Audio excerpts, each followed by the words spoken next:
Hello everyone, today I'll show you how to delete a profile in Slay the Spire 2.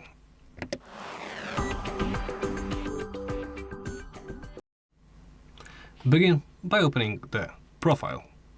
Here, simply select the profile you wish to delete, and there should be a trash can Android.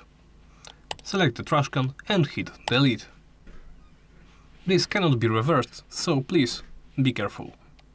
Once that's done, you can simply switch to another existing profile. One simple thing.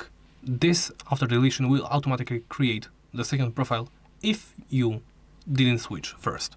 So first, switch to another profile, then delete. I don't know why it does it. I think I may even report this as a bug. But, well, that's about it. Thank you for watching, and please remember to like, comment and subscribe.